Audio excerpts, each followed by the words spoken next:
የቀድሞ የኢትዮጵያ ጠቅላይ ሚኒስትር የነበሩት አቶ መለስ ዜናዊ አልሞቱም። ያኔ የተደረገላቸው የቀብር ስነ ስርዓት የውሸት ነው እያሉ ይገኛሉ። እና በዚህ ሰዓት ብዙ ጊዜ እና አሁን መኖሪያቸውን ደግሞ ሳውዲ አረቢያ አድርጎ እየኖሩ ነው የሚባል ወሬ አለ። እና ይሄ ነገር እውነት ቢሆንና ተመልሶ ቢመጡ ምን የሚፈጠር ይመስላችኋል?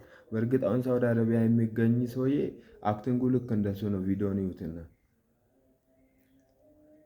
አሁን ይሄ ነገር እውነት ቢሆንና ተመልሶ ወደ ሀገራቸው ቢመለሱ ወደ ኢትዮጵያ ቢመጡ ምን የሚፈጠር ይመስላችኋል?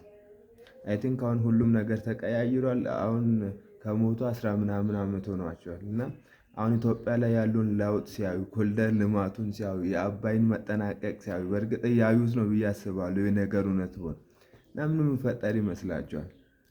እስቲ ሀሳባችሁን በኮሜንት አስፍሩልኝ እላለሁኝ። ታንኩ ለማንኛውም